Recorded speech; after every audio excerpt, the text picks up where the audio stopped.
వ్యాక్సిన్లు కానీ వాడుకున్నావు అంటే నీ ఒక్క కోడి పిల్ల కూడా చచ్చిపోదు. ఆ వ్యాక్సిన్లు ఏముంటాయంటే LaSota vaccine, Gumboro vaccine, LaSota booster vaccine, Gumboro booster vaccine, fowl pox vaccine, R2B vaccine, ఈ 6 వ్యాక్సిన్స్ వాడుకున్నావు అనుకో నీ కోడి పిల్ల కూడా పోదు మామ. దాంతో పాటు 2 మెడిసిన్స్ ఉంటాయి, టెట్రాసైక్లిన్ హైడ్రోక్లోరైడ్, దాని తర్వాత మ్యారిక్యూన్. ఇవి కూడా ఎట్లా యూజ్ చేయాలి నేను చెప్తా.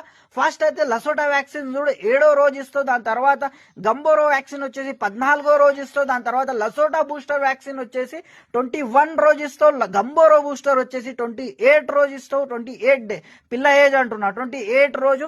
దాని తర్వాత ఫాల్ఫాక్స్ వ్యాక్సిన్ వచ్చేసి 35 రోజు ఇస్తావు. మళ్ళీ R2B వ్యాక్సిన్ వచ్చేసి ప్రతి 3 నెలలకు, పిల్ల ఏజ్ ఏదైతే 3 నెలలు అవుతుందో 3 నెలలకు, ఎందుకంటే వెదర్ చేంజ్ అవుతుంటుంది, అట్లనే R2B వ్యాక్సిన్ ఇస్తావు. ఈ వ్యాక్సిన్స్ ఎట్లా ఇవ్వాలి మన బెస్ట్ బిజినెస్ పౌల్ట్రీ ఛానల్ పైన ఫుల్ వీడియోస్ ఉన్నాయి, అవి చూసి నేర్చుకోమామా. దాని తర్వాత ఏముందంటే 2 మెడిసిన్ చెప్పినా కదా, ఆ మెడిసిన్స్. ఫస్ట్ మెడిసిన్స్ వచ్చేసి టెట్రాసైక్లిన్ హైడ్రోక్లోరైడ్. ఇదేం చేస్తుంది అంటే ఇది యాంటీబయాటిక్.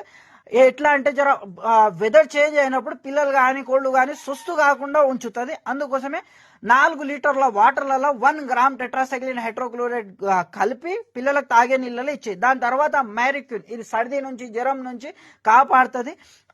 దాన్ని ఎట్లా ఇవ్వాలంటే 1 ml 10 లీటర్ వాటర్లలో కలిపి కోళ్ళకి ఇచ్చేయి.